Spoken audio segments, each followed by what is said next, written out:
Muchas gracias a todos por su presencia.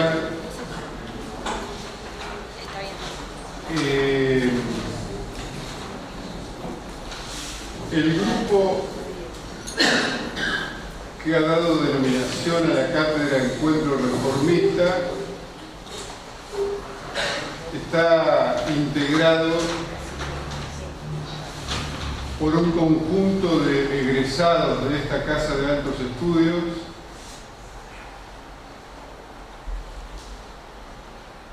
que siguieron su rumbo desempeñando sus tareas profesionales, académicas y científicas, pero que hace algo más de 40 años nos tocó compartir y vivir la etapa de la transición entre la última dictadura y el inicio de la democracia. Y quienes pasamos esa etapa, claramente abrazamos el espíritu y las ideas de la reforma universitaria, que por aquel entonces, vale la pena recordar, para quienes nunca habíamos vivido una etapa reformista, nos parecía un conjunto de ideas maravillosas, pero una utopía. Sin embargo, la llegada de la democracia, tarea con la que nos comprometimos, hizo que muy rápidamente, de la mano de la decisión política del gobierno democrático del doctor Alfonsín, se pusieran en marcha los cambios necesarios para que en muy poco tiempo, en apenas 2 años, las universidades tuvieran plena vigencia de los postulados reformistas.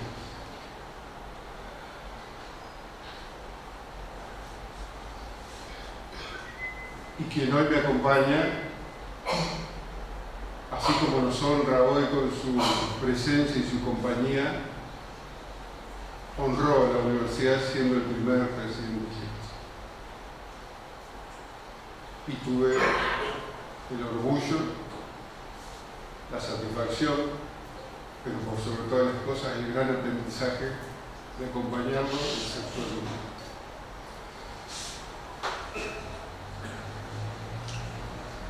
Han pasado 40 años y la Universidad Argentina es sustancialmente distinta. El volumen educativo, científico, académico ha crecido notablemente. La universidad hoy es mucho más compleja y más completa. Abarca muchísimas más disciplinas. Su producción académica y científica ha crecido notoriamente. Esto no quiere decir que no haya que trabajar por seguir mejorando cosas. Y desde la perspectiva de lo que a cada uno le toca desde su desempeño en la condición de claustro en la que se encuentre, bueno, cada uno sabrá cómo promueve lo que sus intereses o sus ideas le hacen pensar. Pero desde el encuentro o el reencuentro de aquellos reformistas de hace 40 años, hemos coincidido en promover desde uno de los pilares de la reforma universitaria, que es la cátedra libre, la reunión de ideas para aportar nuevos puntos de vista. Pretendemos no agotarnos en este tipo de encuentros que desde ya son muy enriquecedores.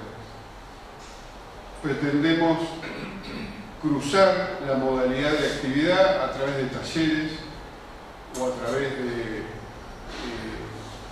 intercambio de opiniones con otras personalidades con experiencia en el mundo académico, y abordar el desempeño práctico para mejorar la figura del gobierno, la figura de la autonomía, la figura de la extensión universitaria que tanto ha crecido en la Universidad Argentina. Por eso es que esperamos convocarlos nuevamente, seguramente el año que viene, en estas distintas modalidades de trabajo. En este año hemos desarrollado básicamente el trabajo para que esto sea realidad y hemos logrado la aprobación de nuestra cátedra a través de la adhesión y el apoyo de la Universidad de La Plata, cosa que hemos agradecido a las autoridades, y estamos ahora en la convicción y en el deseo de contribuir en el particular momento que transitamos a generar aquellas ideas que enriquezcan el espíritu de la reforma universitaria. Y para no extenderme, quiero reiterar que hemos convocado para abrir el juego de este pensamiento de ideas al doctor Ángel Luis Plastino.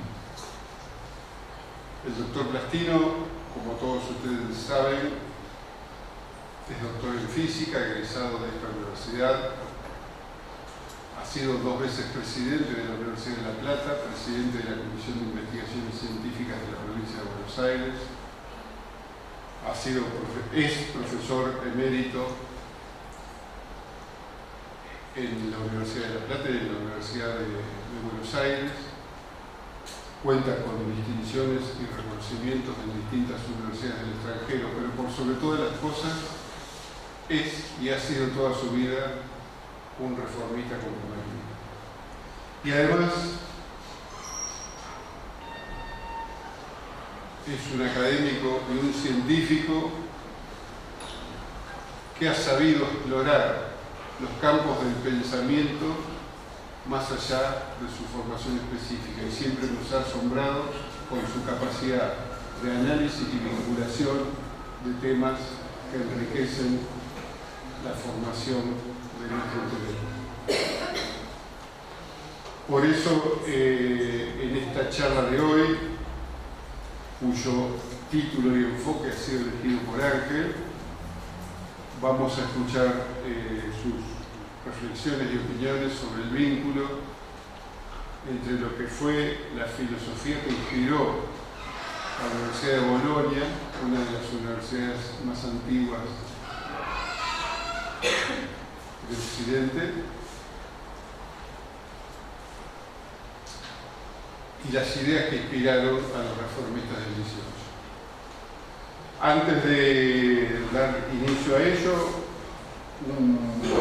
2 breves avisos de orden práctico que me han pedido que mencione. Por un lado, se solicita que quienes deseen tomar fotos y eso lo hagan sin interrumpir la línea de la filmación de la cámara, o sea, desde ambos costados. Y por otro lado, que quienes deseen acreditar su presencia en esta reunión lo pueden hacer inscribiéndose, consignando sus datos y sobre todo su correo electrónico, y a través de ello, quienes así lo soliciten, le haremos una constancia de presencia en esta charla, así como establecer un vínculo de comunicación para dar conocimiento de nuestras futuras actividades.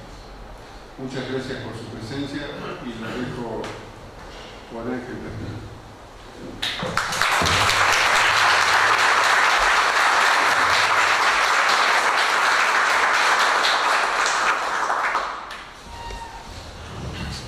Buenas tardes. Es un gran honor que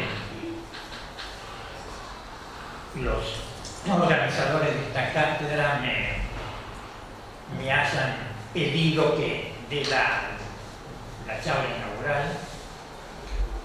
Agradezco mucho las palabras de Marcelo Martelli, que fue un gran secretario general de la UBA, el primero de la democracia.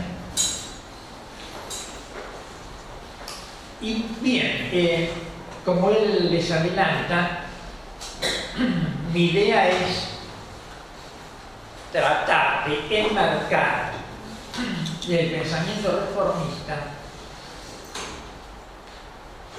dentro de un contexto histórico, pero no de la historia argentina o de la historia universal, sino de la historia de la institución universitaria. La institución universidad es una creación puramente europea que surge por primera vez en el planeta en la ciudad de Bolonia en el primer siglo del segundo milenio. La Universidad de Bolonia se considera a sí misma como fundada en el año 1088 y yo tuve la suerte de que me invitaran cuando cumplieron 900 años, porque invitaban a una universidad por país. Y bueno, yo tuve la suerte que en Argentina eligieran a la UNLP. Y entonces ahí tuve el placer y el honor de estar. Bueno, esa primera universidad nos muestra claramente las esencias de esta institución. Es una institución que no existía. Aparece en el planeta en esa época. Para poder entender esa emergencia de algo tan nuevo y tan distinto, tenemos que considerar qué estaba pasando en Europa.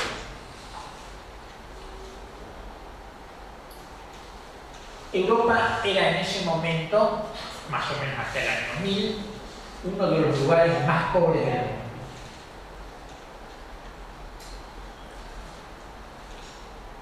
Un sistema de producción muy primitivo, muy rudimentario, una organización política que se llama feudalismo, y en ese marco, aparentemente tan adverso, sin embargo, va a surgir la primera universidad. Brevemente, ¿qué es el feudalismo? Es un sistema en el cual las unidades políticas son muy pequeñas, unas cientos de hectáreas son una unidad política independiente, o sea que había cientos de feudos que cubrían la superficie de Europa. Cada feudo tenía un señor, un grupo de militares de apoyo, un grupo de gente que trabajaba la tierra, que el señor se la daba en alquiler y tenían que pagarle por el producto de su trabajo. Estos se llamaban los vasalios, y un grupo más bajo todavía de gente llamada siervos, que eran campesinos que trabajaban la tierra sin ninguna paga. Este sistema cubrió Europa y duró mucho tiempo. Es un sistema muy estable, muy primitivo, muy rudimentario, pero muy estable, duró siglos, y recién terminó en Europa en los 1800, en los primeros años de los 1800, en que Napoleón Bonaparte eliminó el feudalismo en todos los pocos lugares de Europa que quedaban existiendo. Bueno, ese es un sistema muy primitivo, nivel de vida bajísimo, al borde del hambre todo el tiempo, y prácticamente cero comercio. Cada feudo era autosuficiente. Vivían de lo que producían. vivir con los nuestros se decía desafortunadamente hace unas décadas aquí en la Argentina como algo bueno. Bueno, es igualito vivir con los nuestros.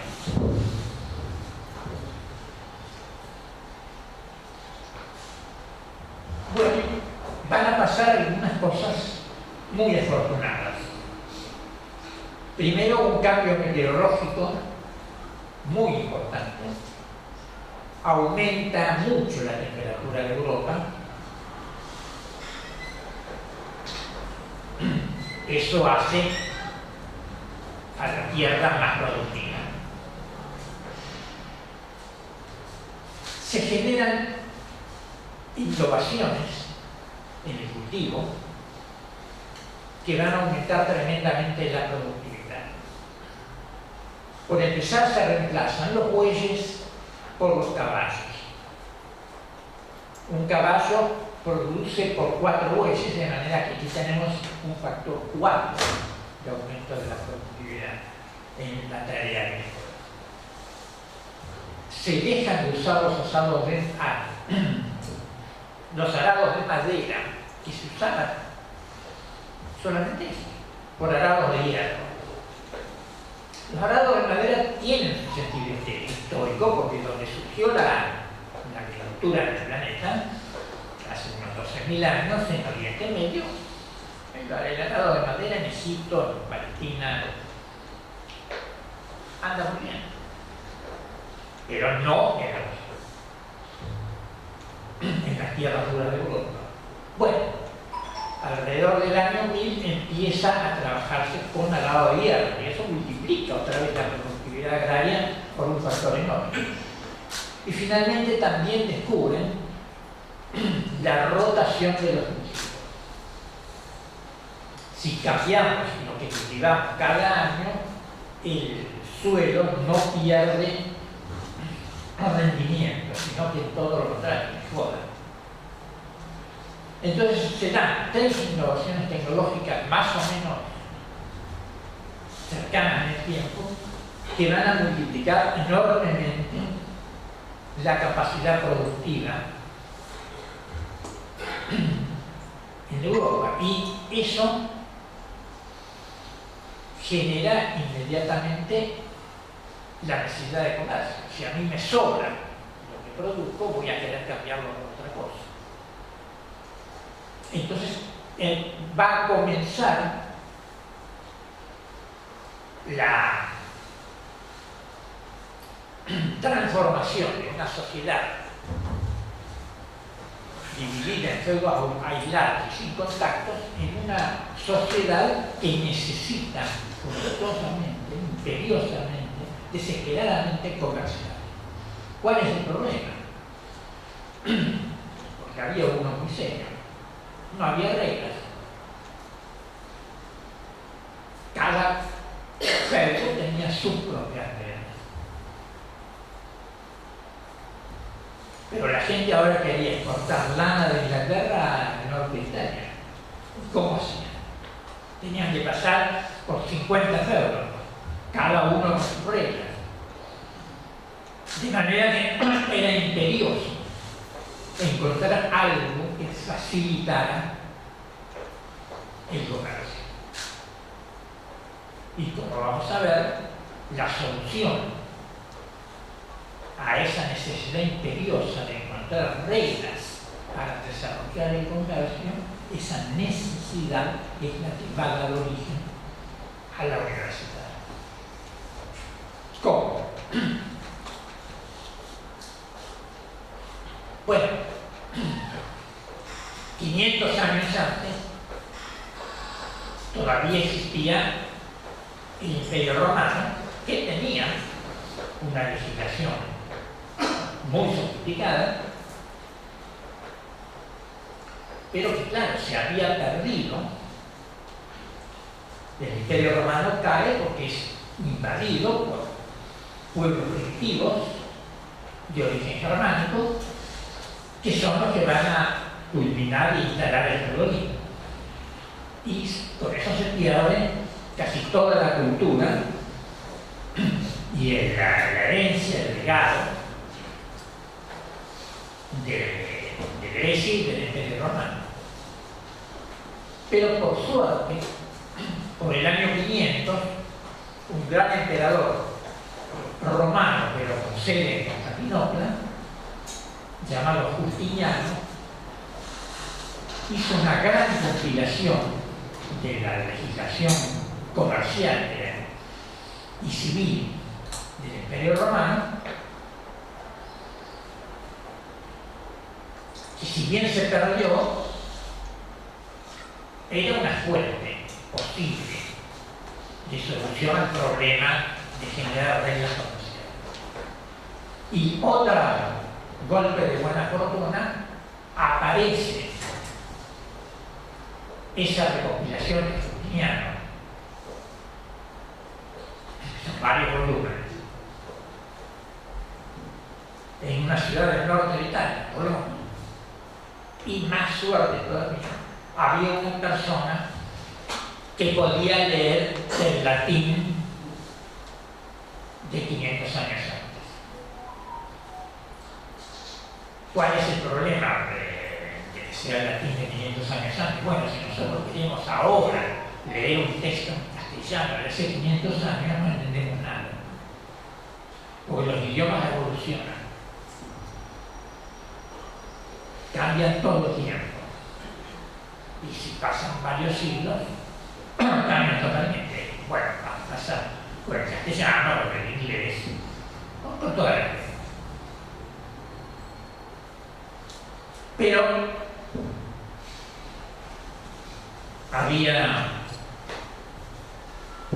en esta época en Bolonia una persona que era experta en el latín antiguo y que por lo tanto podía leer la compilación original.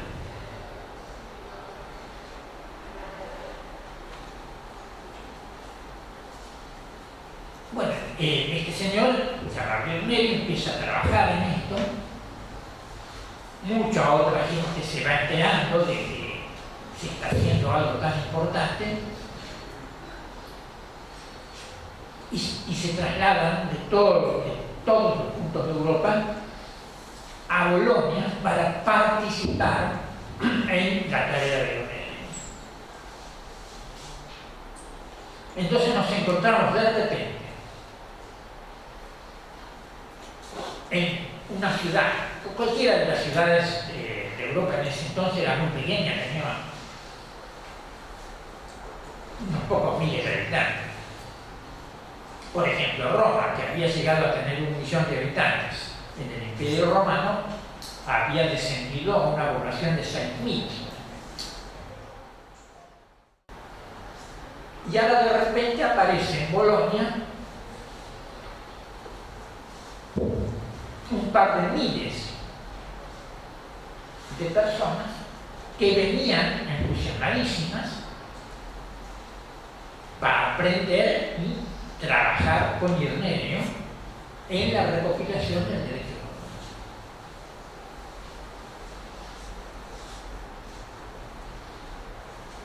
Este es un gran impacto para una ciudad de 5.000 habitantes que de repente le caigan 2.000 más.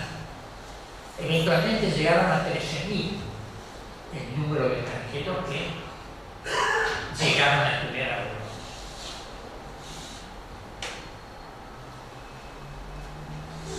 Esto generaba muchos problemas, muy buenos para la economía de la ciudad, obviamente.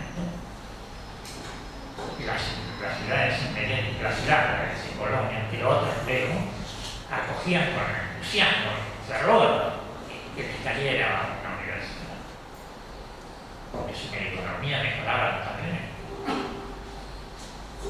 Pero en la época originaria no había derechos civiles, eso se iba a inventar en una universidad en Inglaterra, pero 150 años después. En ese momento lo que existía era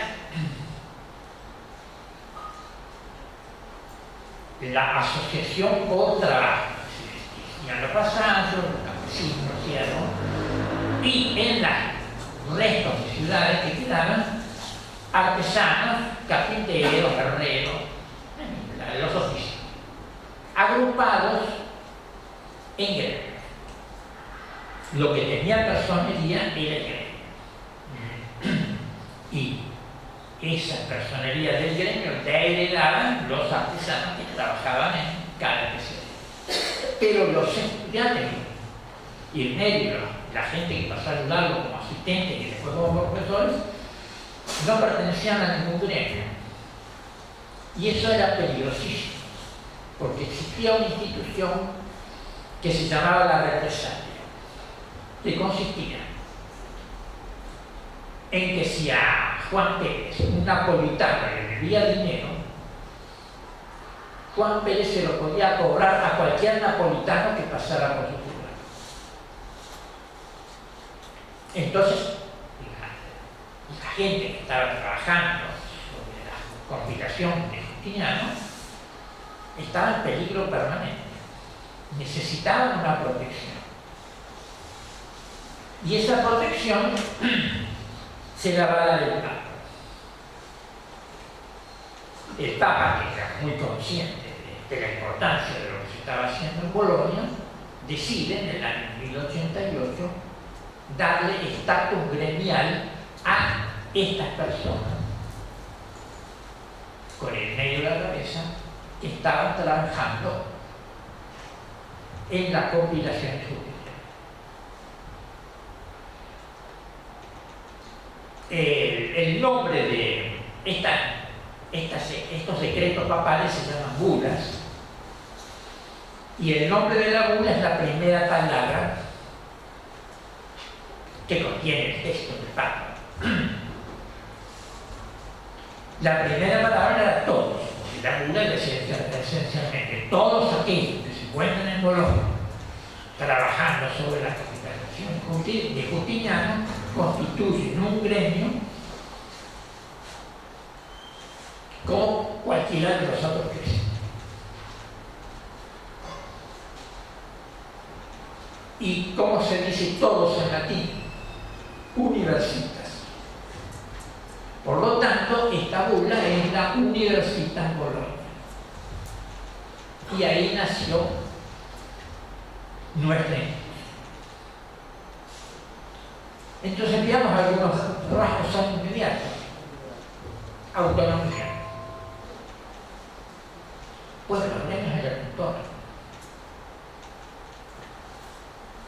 En el sentido de que elegían sus propias autoridades, sin que nadie fuera de acuerdo a la ley urbana, se daban sus propias reglas de formación y trabajo, y más aún se juzgaba, es decir, si un panadero cometía un delito, lo juzgaba el gremio de los panaderos. No, nadie le pegaba. Entonces, los gremios eran autónomos, y la Universidad Bologna era autónoma, porque era un gremio, gracias al decreto papal. Por lo tanto, la universidad es autónoma. Nació autónoma en Bolonia y, por suerte, en la mayor parte del mundo lo sigue siendo. Y de hecho, si una institución no es autónoma, no es universidad, porque no tiene las características esenciales que tiene que tener esa universidad, que es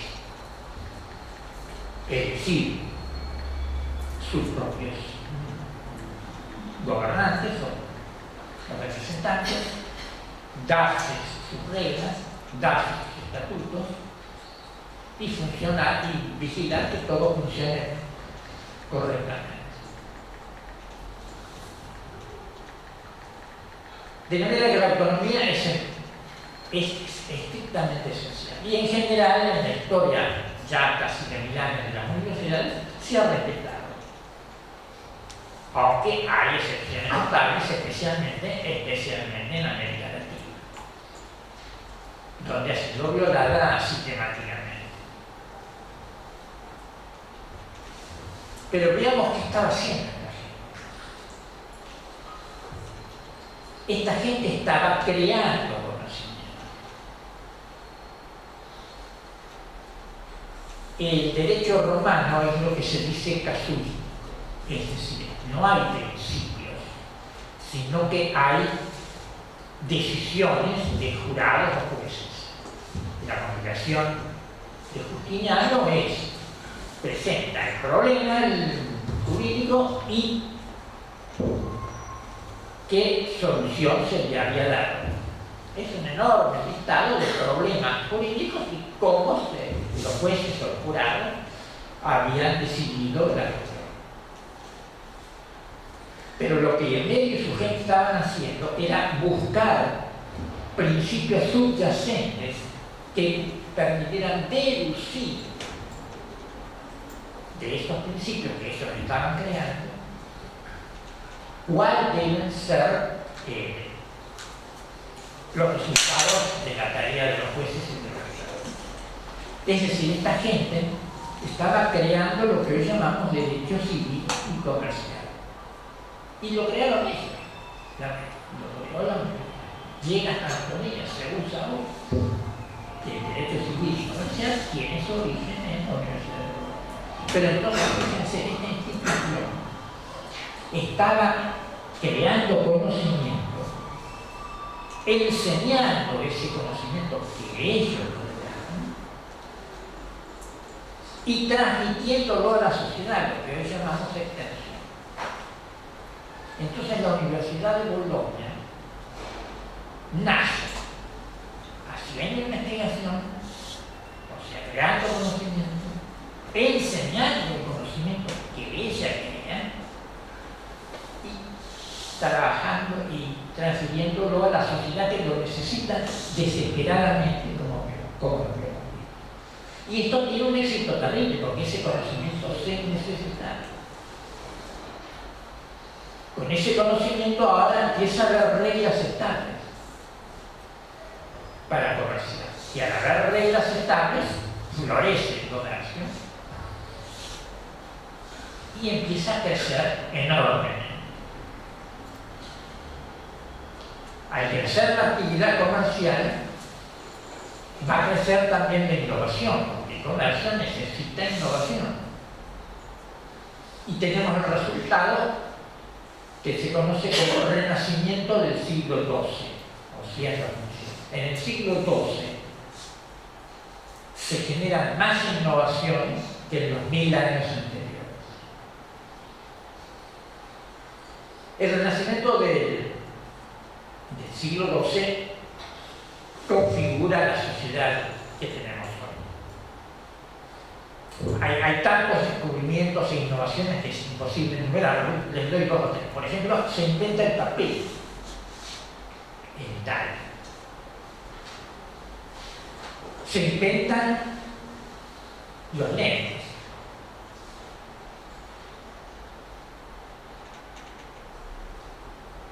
Se inventan los molinos de agua. Se inventan nuevas formas arquitectónicas basadas en el arco y la ojiva.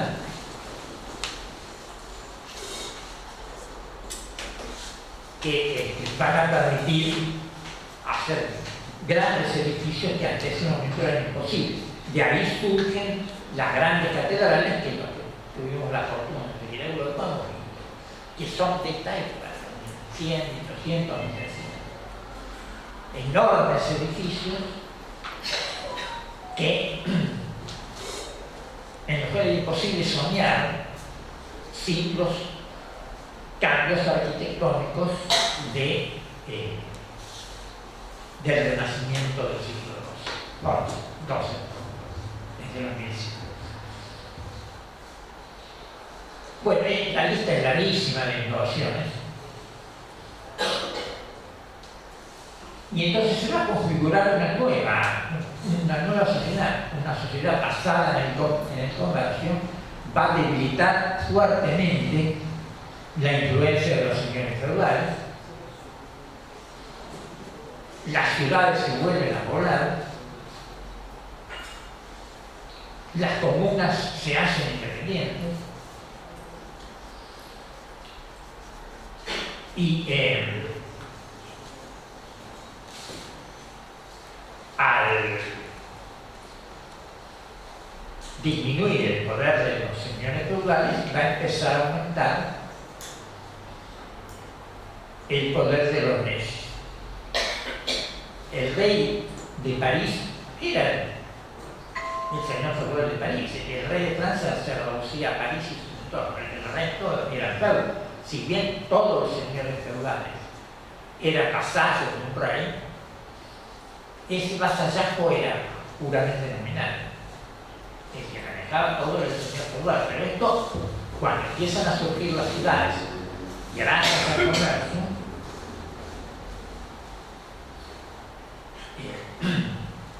eso disminuye el poder de los señores feudales y aumenta el poder de los reyes, que eventualmente van a dominar varios países, entre ellos España, Francia e Inglaterra. Una importantísima innovación que viene del invento del papel es la aparición de los bancos. Si un señor iba a exportar lana de Inglaterra a las ciudades del norte de Italia, que fabricaban textiles, no podía ir cargado de oro en ese recorrido, porque obviamente el oro no iba a ir rápidamente, se le va a robar. Llevaba un papel y se lo daba un señor en Inglaterra, y había un señor en Florencia que tomaba ese papel y le daba el dinero al hilantero florentino. Estos señores trabajaban en bancos de plaza, por eso se llaman bancos. Pues eso es una innovación tremenda, fundamental para el desarrollo de Europa.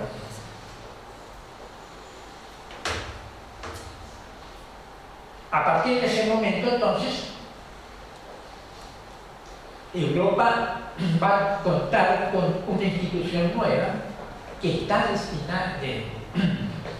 destinada a crear conocimiento de todo.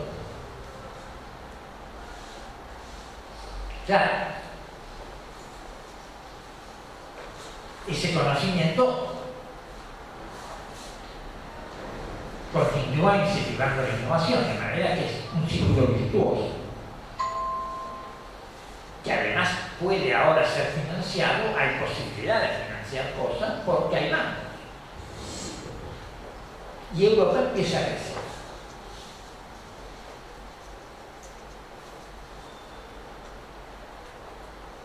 Paga un crecimiento tan espectacular que cuando nos llegamos al siglo XIX, Europa ha conquistado prácticamente todo el mundo. Pero el origen de esa prosperidad europea que llega, cuyos efectos los sentimos todos hoy en el planeta, es esta institución. Europa era el único país que contaba con universidades. Es la única región del mundo. Cuando Europa conquista América, empiezan a crear universidades en América, Córdoba en Argentina en 1600, Harvard en Estados Unidos también en 1600. Pero en el resto del mundo no. Japón va a tener su primera universidad recién en 1874.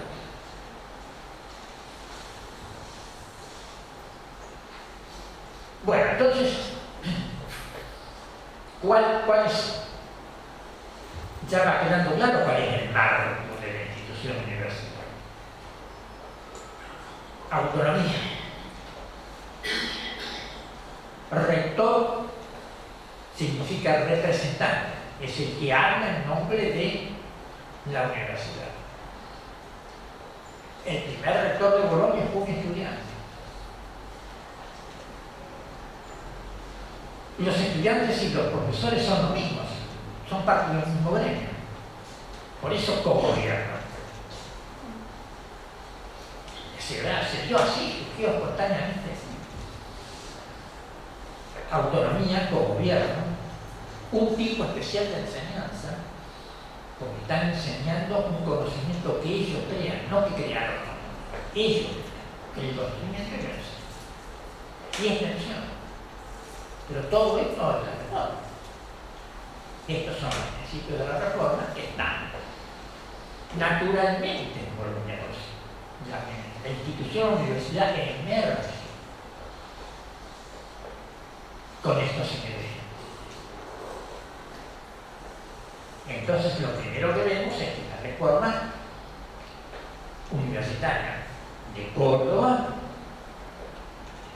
trata de implantar en nuestro medio lo que existía desde el principio.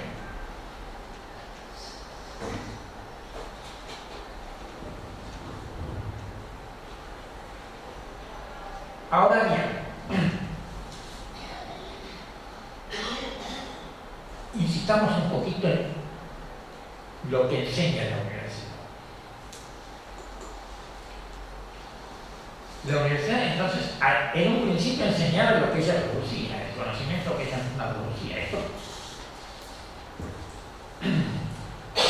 va a ir cambiando un poco con el tiempo, pero hay algo que no va a cambiar. Bueno, como la universidad es tan exitosa para Bolonia, muchas otras ciudades quieren tener universidades también.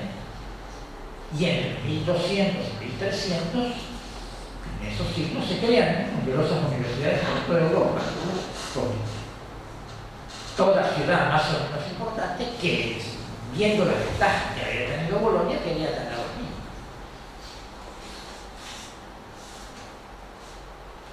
Ya desde la Universidad de Bolonia hacía compendios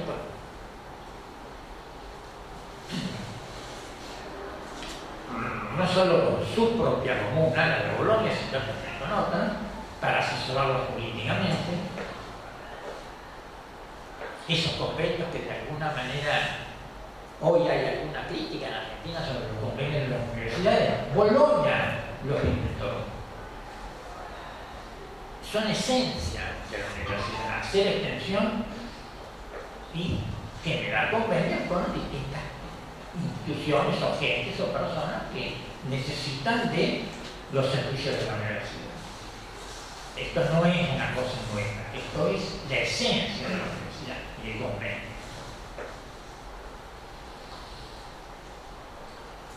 Por otra parte, a medida que se va acumulando el conocimiento y está creciendo en forma exponencial, ese nuevo conocimiento que van creando las universidades hay que trasladarlo en enseñanza a los estudiantes. Pero acá hay una diferencia fundamental entre el conocimiento que enseña la universidad y el que enseñan instituciones no universitarias. Las instituciones preuniversitarias o no universitarias enseñan conocimiento generado por otros y cristalizado en una forma cerrada. El término técnico para esta forma de enseñanza se llama exégesis. Es una palabra griega y aparece en Occidente porque es el nombre que se le da a la interpretación que hace la Iglesia Católica de la Biblia. Entonces, en los países católicos, la gente no aprende la Biblia, aprende lo que la Iglesia Católica dice que la Biblia explica. Ven que hay un conocimiento mediado. Es decir, el conocimiento de la Biblia para los católicos es lo que dice la Santa Madre de Dios. Y está perfectamente documentado y eso se enseña tal cual. No hay opiniones, ni discusiones, ni puntos de vista. Es eso. Bueno, la enseñanza preuniversitaria o no universitaria es exégesis. Pero no la enseñanza universitaria. La enseñanza, aunque un profesor enseñe que el conocimientos generados por otros, lo que el profesor universitario enseña es su interpretación personal de lo que del conocimiento generado por otra persona. Es lo que él o ella interpreta que ese conocimiento significa. Y por lo tanto cambia de profesor a profesor.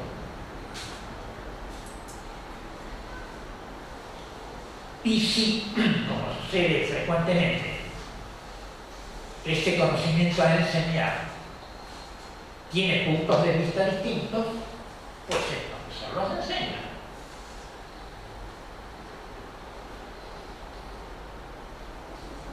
Entonces, el tipo de enseñanza universitaria es diferente de los otros tipos de enseñanza. Porque es una enseñanza con contraposición de ideas. Fulano dice esto, Mengano dice esto otro, y yo, que tengo que enseñar a ustedes que dice fulano Mengano, opino esto. Y el estudiante recibe todo eso, esa contraposición de ideas. Esa contraposición de ideas se llama pensamiento crítico. Entonces, lo esencial de la enseñanza universitaria es el pensamiento crítico. Es una forma de análisis racional de las posibles variaciones o posibilidades de determinado tema que nunca está cristalizado, sino que esté evolucionando todo el tiempo. Y una persona que ha hecho más o menos un 25% de la carrera universitaria, automáticamente adquiere el pensamiento crítico. ¿Por qué es importante esto? Es importante para la economía, porque está medido, estudiado mucho en Estados Unidos, que las personas con capacidad de pensamiento crítico son mucho más productivas por las personas que no tienen capacidad de pensamiento crítico. No es la universidad la institución que genera pensamiento crítico, pero es la única que lo garantiza. Si una persona probó, digamos, todas las materias de los primeros 2 años y alguna materia del tercer año, adquirió pensamiento crítico. Sin saberlo, pero lo tiene. Entonces, cuando se cuestiona la eficiencia de la universidad, no se sabe de lo que está hablando. La universidad enseña pensamiento crítico con un éxito del 100%. Y no hace falta recibir eso. Hace falta 2 años y medio, algo, y ya está. Y lo que más necesita la economía de cualquier sociedad es gente con pensamiento crítico que lo produce la universidad con una eficiencia del 100%. Entonces los cuestionamientos a la eficiencia de la universidad son simplemente disparatados y nos dejan ignorantes.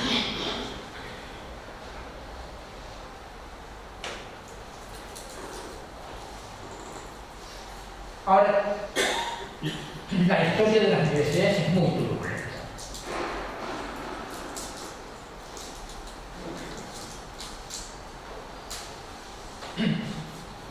Prácticamente desde el vamos hay siempre problemas porque es una institución esencialmente política. ¿Por qué se discute? La universidad es discusión de ideas. Por defender la autonomía, por ejemplo. 1227. Unos estudiantes borrachos de la Universidad de París matan a un tabernero.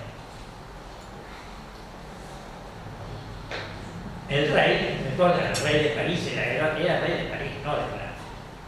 Los ahorca. Y la universidad se declara en huelga porque se violó su autonomía. Solo la universidad puede juzgar a su miembro, no el rey. La huelga dura 3 años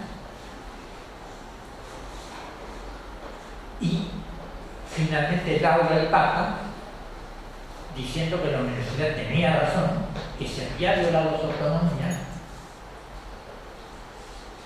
y que el rey le debe pedir disculpas a la Universidad de París, cosa que efectivamente hace. Entonces, una gran huelga universitaria que duró 3 años tuvo lugar en 1227 en defensa de la autonomía. O sea que problemas con la autonomía hay desde mucho tiempo.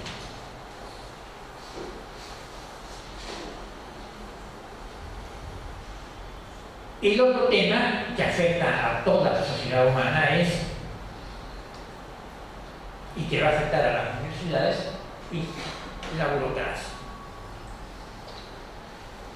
Bueno, vamos a ver, no hay organización, Estado o no Estado, no hay organización sin burocracia.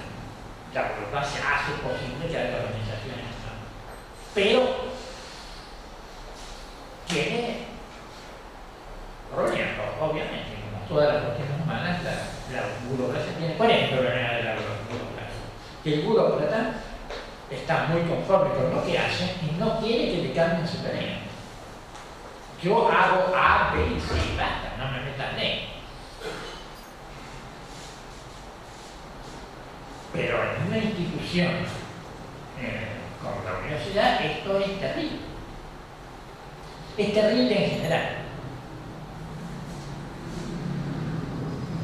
Unos 100 años antes del descubrimiento de América, China había creado una flota comercial espectacular que hubiera podido descubrir América. Ellos no lo sé. Pero la burocracia china que gobernaba, en general gobierna la burocracia, en cualquier lado,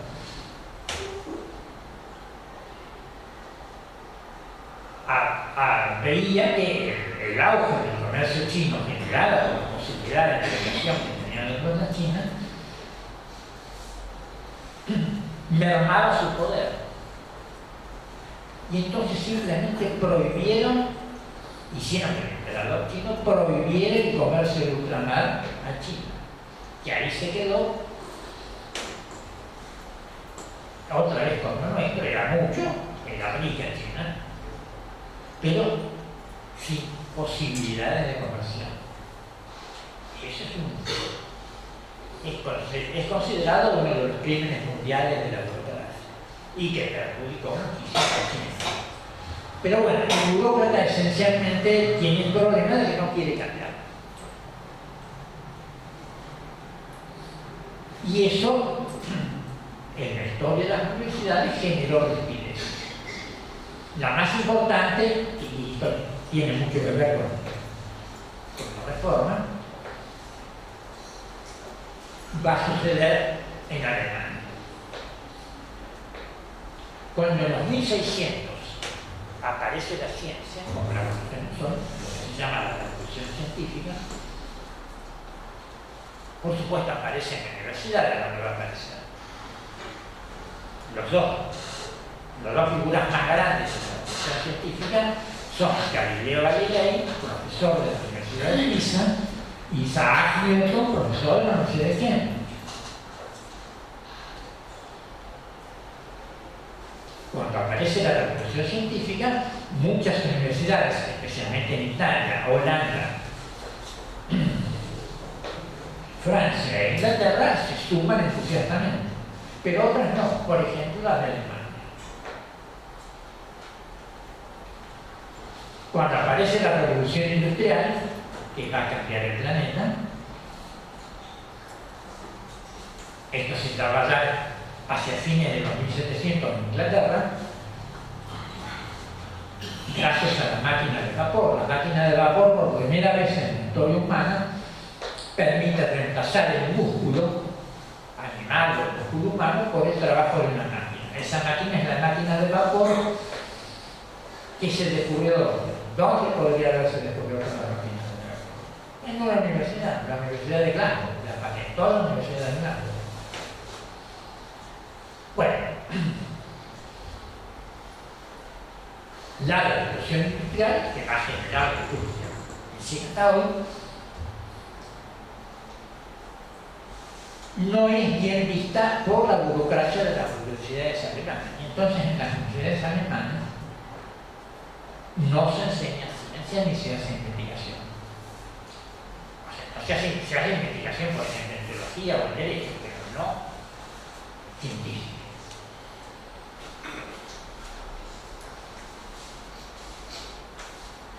Y para 1820 surge un gran pensador y filósofo llamado Humboldt, que dice que y convence al emperador, perdón, al rey de Prusia, el emperador no había emperador todavía, convence al rey de Prusia de que las universidades alemanas, por empezar, el rey de Prusia crea la de Berlín, debe ser una institución fundamentalmente, con dos misiones fundamentales: desarrollar ciencia, hacer investigación científica y generar industria. En Alemania la producción era, aunque ya la revolución industrial en otros países existía, no había llegado a Alemania, que seguía teniendo producción primaria. Y Humboldt le agrega una tercera misión a las universidades alemanas: generar la unidad alemana. Alemania en este momento, 1820, estaba formada por alrededor de 70 unidades políticas independientes. Bueno, esto se llama la Revolución Alemana de von Humboldt, que, insisto, tres misiones: la unidad alemana, industrialización de Alemania, investigación en las universidades alemanas. Y esta reforma de von Humboldt tiene un éxito espectacular. En 30 años Alemania ya es potencia científica y empieza a ser potencia industrial, y en unos años más, en 1870, se unifica.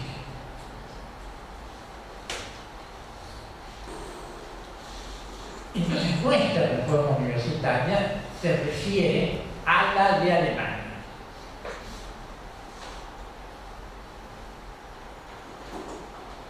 Es el trasladar a nuestro territorio la reforma que se había hecho en las universidades alemanas y reteniendo a su vez la esencia, o recuperando la esencia de la universidad originaria, que fue la Universidad de Córdoba. Entonces, para terminar, el marco de nuestra reforma, que lamentablemente no tuvo el éxito que tuvo Alemania, la Universidad Alemana, lo que logró a nivel país, pero nuestra reforma universitaria se extendió a toda América Latina, tuvo mucha repercusión, generó un tipo de universidad como la nuestra, como acaba de mencionar el ingeniero Rastelli, una universidad cuyo nivel de producción científica, de su nivel de investigación, de innovación, de generación de conocimientos de todo tipo, explota.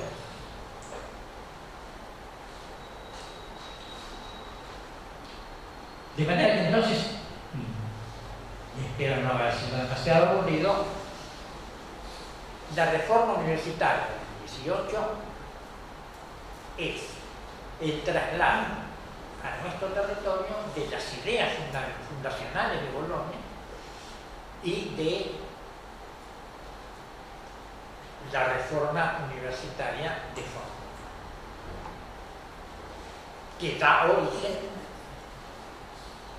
a el funcionamiento de la mayoría de las universidades de los países avanzados.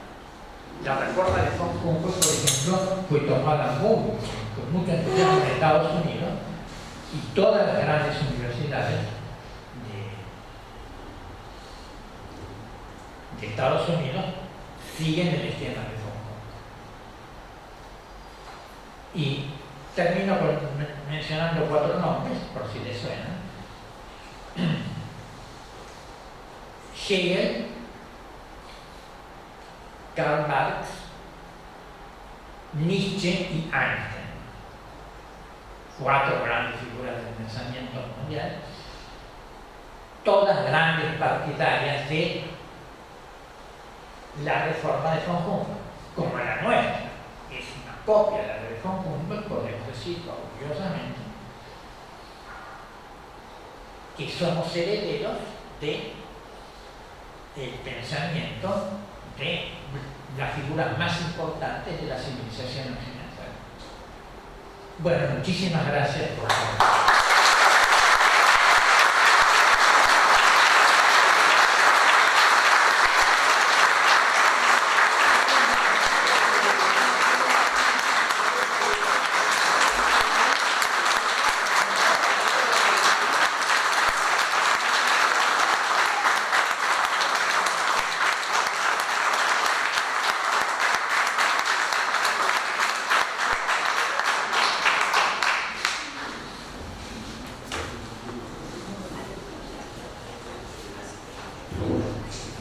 Bueno, vamos,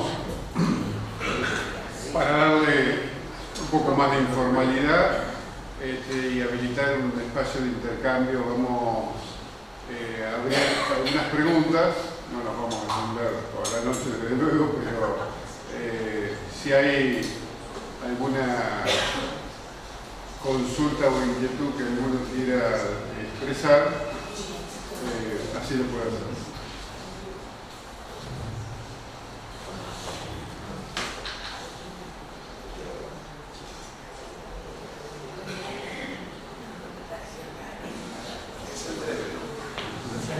¿Quién se anima a dudas semejantes?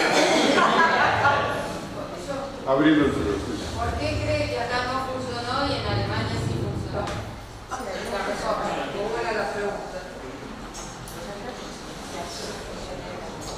Bueno, es muy compleja.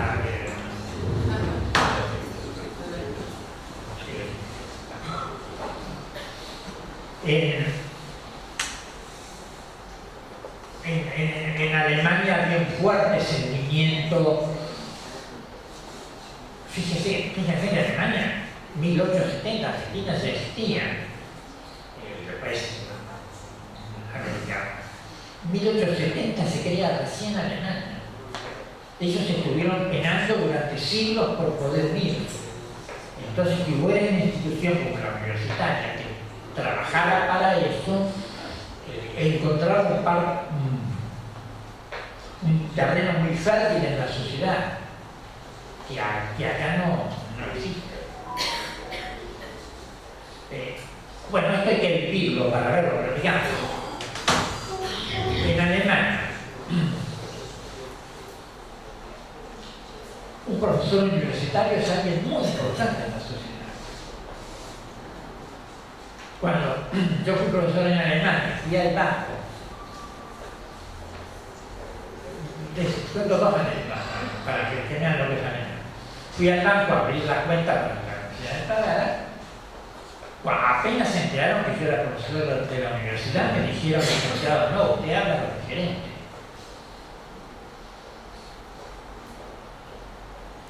Cuando fui a sacar el carnet de conductor en Alemania, me hacen una serie de preguntas, lógicamente, los datos, qué sé yo, pero apenas se enteraron de que era profesor de la universidad, me dijeron, acá hay un problema. Espéreme, por favor. Va el empleado y vuelve y me dice, mire, nosotros no podemos tomarle un examen a un profesor de la universidad, así que le damos el carnet. Me dieron el carnet.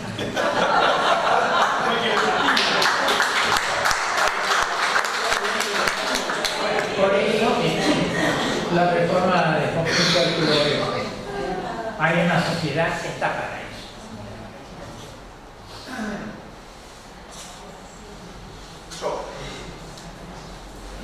Profesor, usted dijo que la universidad surge con una bula papal.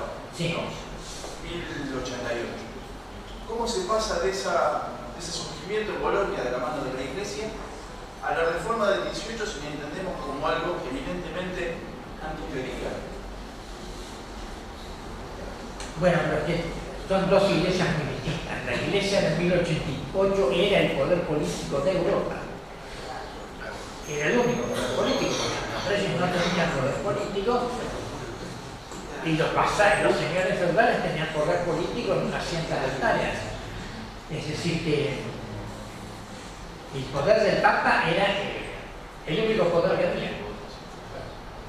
Y la iglesia de hoy es una institución importante, pero una más entre muchas otras.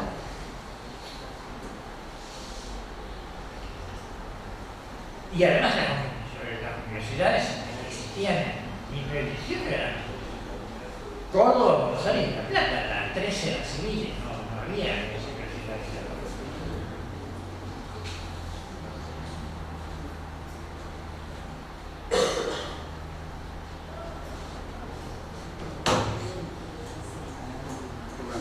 Ángel, si me permitís una acotación, cuando vos mencionaste que una de